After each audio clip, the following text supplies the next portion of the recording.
The continuation of the psychology of money. Chapter 3, Never Enough. John Bogle, the Vanguard founder who passed away in 2019, once told a story about money that highlights something we don't think about enough. At a party given by a billionaire on Shelter Island, Kurt Vonnegut informs his pal, Joseph Heller, that their host, a hedge fund manager, had made more money in a single day than Heller had earned from his wildly popular novel Catch-22 over its whole history. Heller responds, "Yes, but I have something he will never have, enough." Enough. I was stunned by the simple eloquence of that word, stunned for two reasons. First, because I have been given so much in my own life, and, second, because Joseph Heller couldn't have been more accurate. For a critical element of our society, including many of the wealthiest and most powerful among us, there seems to be no limit today on what enough entails. It's so smart and so powerful. Let me offer two examples of the dangers of not having enough, and what they can teach us. Rajat Gupta was born in Kolkata and orphaned as a teenager.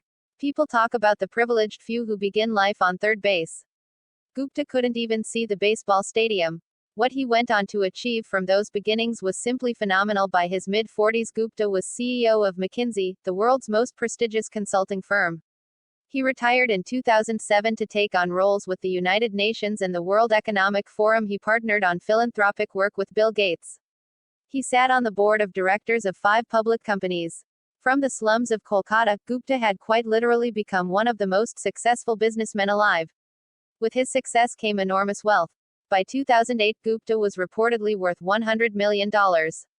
It's an unfathomable sum of money to most.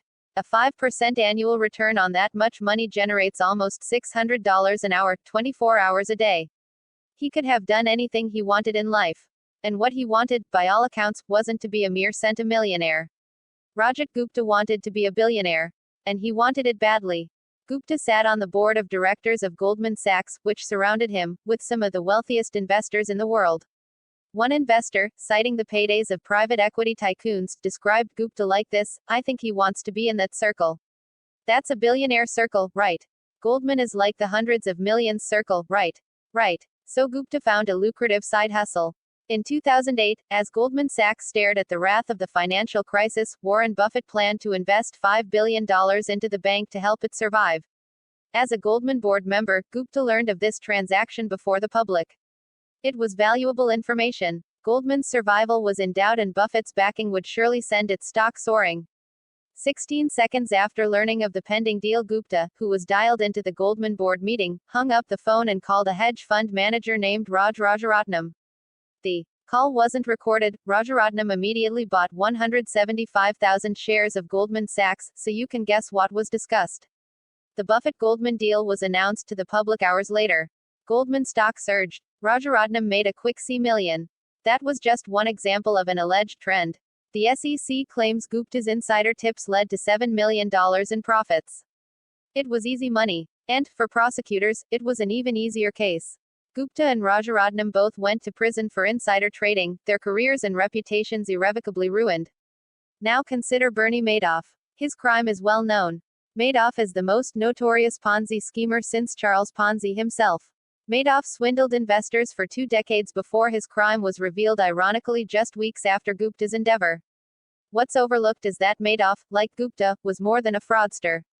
Before the Ponzi scheme that made Madoff famous, he was a wildly successful and legitimate businessman. Madoff was a market maker, a job that matches buyers and sellers of stocks. He was very good at it.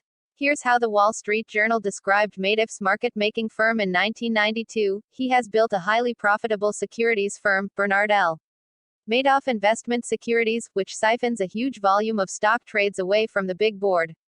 The $740 million average daily volume of trades executed electronically by the Madoff firm off the exchange equals 9% of the New York exchanges.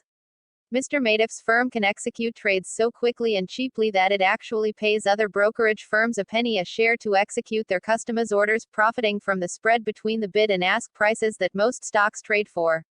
This is not a journalist inaccurately describing a fraud yet to be uncovered. Madoff's market-making business was legitimate.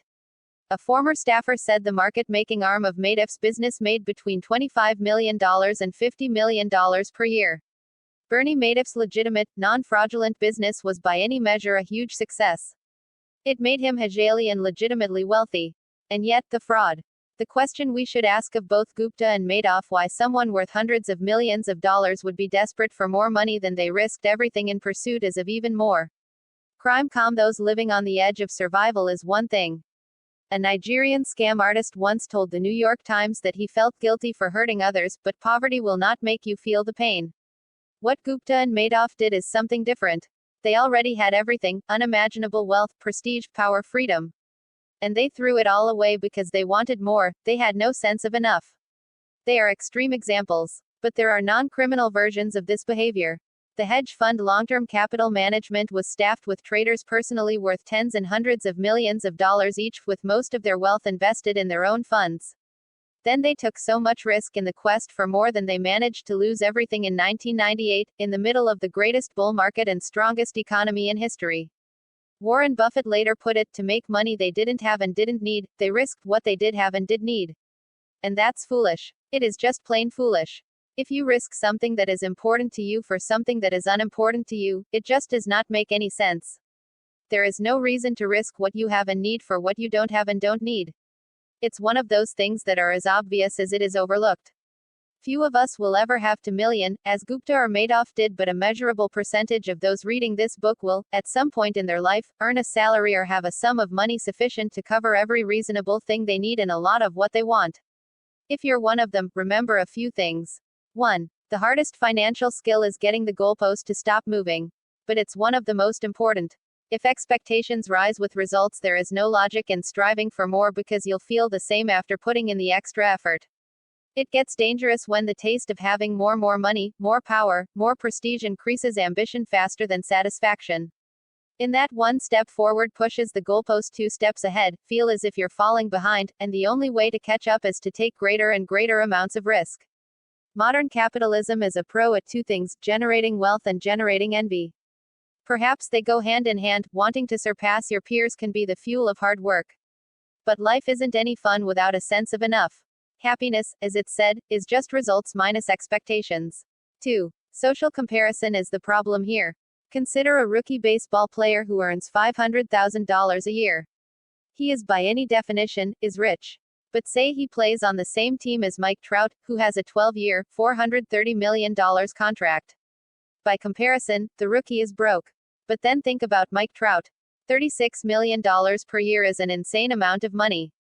But to make it on the list of the top 10 highest paid hedge fund managers in 2018, you needed to earn at least $340 million in 1 year. That's who people like Trout might compare their incomes to. And the hedge fund manager who makes $340 million per year compares himself to the top 5 hedge fund managers, who earned at least $770 million in 2018.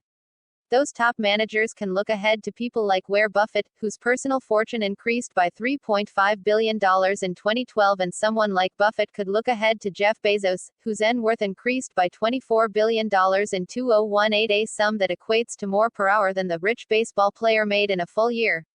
The point is that the ceiling of social comparison is so high that virtually no one will ever hit it, which means it's a battle that can never be won, or that the only way to win is to not fight to begin with, to accept that you might have enough, even if it's less than those around you. A friend of mine makes an annual pilgrimage to Las Vegas. One year he asked a dealer, "What games do you play, and what casinos do you play in?" The dealer, stone cold serious, replied, "The only way to win in a Las Vegas casino is to exit as soon as you enter."